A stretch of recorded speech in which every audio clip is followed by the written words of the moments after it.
Fin de la mission des Nations Unies en Côte d'Ivoire. Arrivée en avril 2004 pour accompagner tout le processus de paix et de réconciliation du pays, l'ONUCI quittera définitivement le sol ivoirien au plus tard le 30 juin 2017, selon Aïchatou Mindaoudou, représentante spéciale du secrétaire général de l'ONU. Les récentes mutineries dans les rangs des forces de l'ordre et la situation sécuritaire actuelle fragile soulèvent des inquiétudes quant au départ des casques bleus du pays. Pour l'heure, la mission onusienne respectera tout de même la résolution 2284 du Conseil de sécurité qui l'autorise à quitter la Côte d'Ivoire.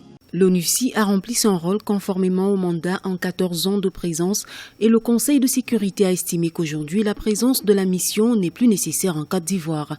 Le reste, ce sont les Ivoiriens qui devront le faire dans le cadre démocratique qui existe aujourd'hui. Depuis 2004, l'ONUCI a contribué à l'application des accords de paix de Linas Marcoussis de 2003, d'Accra 3 en 2004, de Pretoria en 2005 et de Ouagadougou en 2007.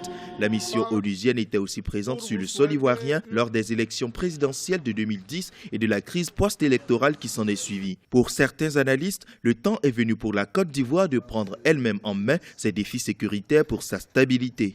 L'ONUCI a eu une activité relativement généralement positive et donc son départ annoncé ne doit pas étonner parce que l'ONUCI n'avait pas vocation à s'éterniser en Côte d'Ivoire, elle avait vocation à nous aider à sortir de la crise. La vocation de l'ONUCI n'est pas de gérer les États, il y a des gouvernements qui sont établis, donc les mutineries, l'insécurité qu'il peut y avoir sont partie des responsabilités d'un gouvernement légitime et légal et démocratique qui est élu. En rappel, l'ONUCI a dans l'optique de transférer ses activités en cours à l'État ivoirien, signé en octobre 2016, un plan qui devrait coûter plus de 30 milliards de francs CFA. Aïchatou Mindaoudou, représentante spéciale du secrétaire général des Nations Unies, a appelé les partenaires de la Côte d'Ivoire à le soutenir dans la mise en œuvre à très court terme de ce plan de transition.